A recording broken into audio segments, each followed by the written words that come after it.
Hello, America. I am so pleased to be here with you today. And I just wanted to speak to you about this robust market that we're having right now and to really get you prepared as buyers and sellers on how to navigate it. I'm going to give you 5 tips on how you should navigate and how to be prepared as a buyer and seller in this market today. So, for buyers, the first thing I want you to think about is getting a pre approval. A pre approval is a document that you need when you're going to look for a home. This pre approval will give you the parameters and the boundaries that you stay within in order to make the very best offer that you can. Now, a pre-approval is very similar to a document, or let's say it is a document, but it's very similar to a credit card. So let's say you're going shopping and you want to buy something. Well, if you know your credit card, you know your limit, then you know that you can't go above that limit because if you do, guess what? You're not going to be able to get what you're looking for because you don't have the amount of money on that card to purchase it. Same thing with cash, right? If you have cash, you only have $100, you can only spend $100. Now, that's the same thing when you're thinking about a pre-approval. When you're going with the pre-approval, you're going to a home that you love, maybe, and you may want to say, "Oh my goodness, I want to put an offer in for this house." But if you don't know the boundaries and the limits of your purchasing power, you could put an offer in on a house that you can't afford. Also, it's very similar. I'll just give you an analogy. Very similar to going to a department store. Well, maybe not a department store because they're kind of like don't even exist anymore. But let's say you're going to Amazon or any online retailer and you're trying to buy something and your credit card, you put down your credit card at the register and you're going and you're all excited about getting the purchase and it comes back declined. Well, it comes back declined possibly because you don't have enough money on that card. And that's the thing, same thing with the pre-approval. You have to have a pre-approval before you even go in to look at a house because you need to know the boundaries and the parameters of what you can buy and what you can afford. Step number two, the tip number two is to define your budget. When you define a budget, you will know what you can spend on a monthly basis. Typically, a mortgage professional will take a deep dive into your finances. And they're going to, if you're comfortable with a certain payment each month, they're going to look at the principal, insurance, taxes, and interest. They're going to, and as PITI, they're going to look at all 4 of those elements to make sure that you can afford that your monthly mortgage payment. In doing so, they will look at the deep dive is looking at your pay stubs, your income, your W-2s, what you made last year. They're going to look at your FICO score, your credit score. They're going to probably, or not probably, they will do a debt to income ratio, which they take your debt and they divide that into your income, and that ratio will determine, if you're below 43 and you're in good healthy shape. If you're above 43, usually statistics say that people who are above 43 in debt to income ratio will most likely default on their payments, and usually they're usually paying Peter to pay Paul.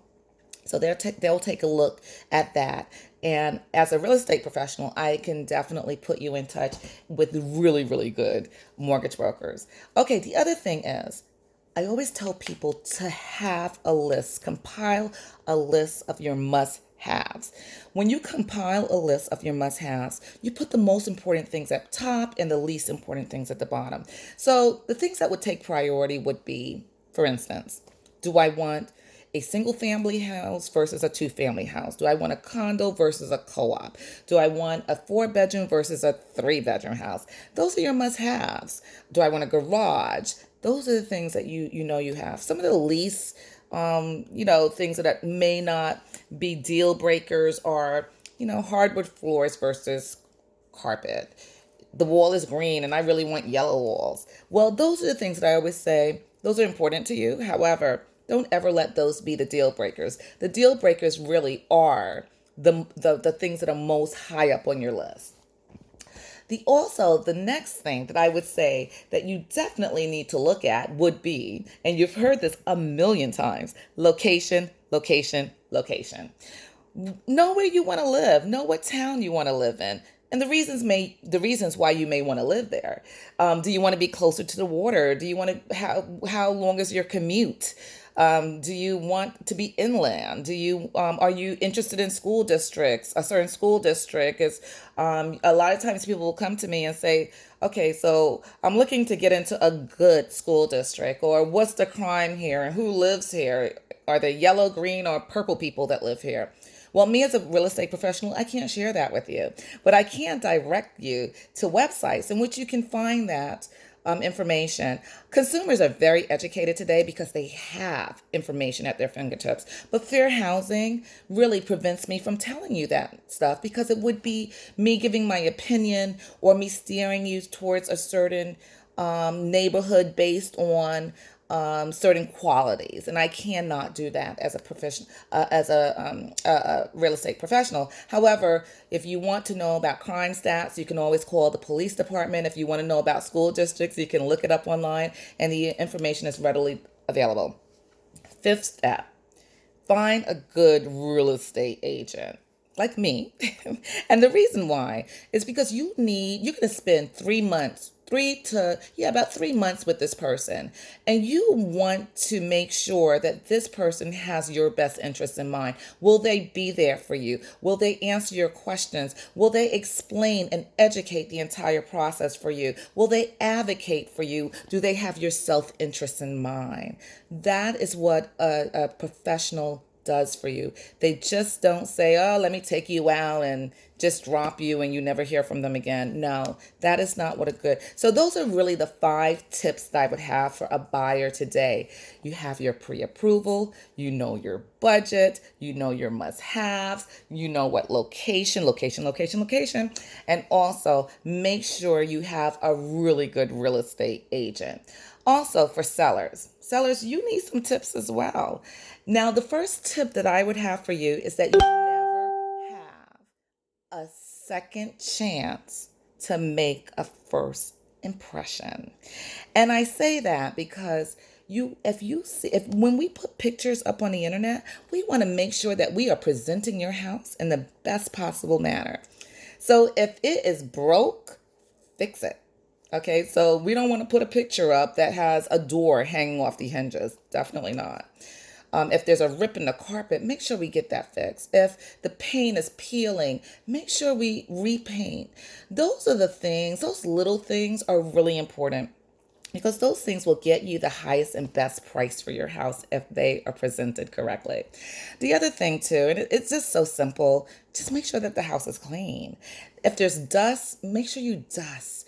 Make sure that when we show the house that you don't have dishes in the sink or the bed is unmade and you have dirty laundry all over the place. I know these things sound so simplistic, but they really make all the difference in the world. It's all about perception and what people see. So we really want to present your house in the best possible manner. You can't think, sellers, just because it is a seller's market, that a buyer, just because there's not a lot of inventory out there, will buy your house despite what it looks like. No, they will pass your house over and go to another house if that house presents well and it has the same qualities as yours. The other thing is, get rid of the clutter. If you have, and I joke with my clients all the time, if you have a refrigerator that's full of magnets, take the magnets off the refrigerator. It's great for you because it really shows the places that you've been, countries, cities, maybe hobbies that you've had. That's wonderful you. That is intrinsic value for you. But for a buyer coming in to look at your home, they don't really want to see all those magnets. They want to see the refrigerator. So let's not distract from the things that they're looking, the purpose of why they're there. The purpose for you is to sell your home and not the things. If you have a lot of appliances on your countertop and you have a beautiful countertop, granite countertop, quartz, whatever it is, let them see that countertop and not all of the appliances. We cannot distract them. Also, we have to stage. When you're staging, make sure that you minimize. Have candles, and fresh flowers. Make sure there's not a lot of pictures, personal pictures of you and your family on the wall, because sometimes people may come in and they may see the pictures of your wonderful family and feel like they're displacing you from their home, from your home, and they can't see themselves there. So minimize, take down those personal pictures, maybe have maybe one or two, but let them see the house and not the things, okay? And then the fifth thing is the same fifth thing as we've had for buyers. Make sure you have a great real estate agent like me, someone that will walk you through the process, explain it to you. As a real estate agent that's really interested in you, we need you to ask as many questions and we give as much information as possible. We try to mitigate things up front so that we can have a smooth process. Of course, things will pop up, but if you have a real estate agent that turns over every rock, we can mitigate some of the things up front and not have to worry about those things on the back end. They'll talk to your mortgage broker. They'll keep in touch with the lawyers, and they will make sure that that deal stays together. They will do their due diligence and making sure that they get to the finish line. So that would be my 5 tips for you buyers and sellers. And it would be my immense pleasure to really help you through this process. It's the main reason that would bring us together. I would say real estate is the vehicle that gets you to the table, and that's the whole goal, is that we really do want you to obtain your dreams, whatever it is, if it's buying or selling. However, we really want to, for me, it's really creating a relationship during the 3 months that we're going to spend together. So I look forward for you reaching out to me. My name is Patricia America. My telephone number is 631-484-0275, or you can even reach me on my website at missamericahomes.com. That's missamericahomes.com. I want you to have a great day. And if you have any questions, please feel free to reach out to me. I am here for you. Have a good day. I'll talk to you really soon.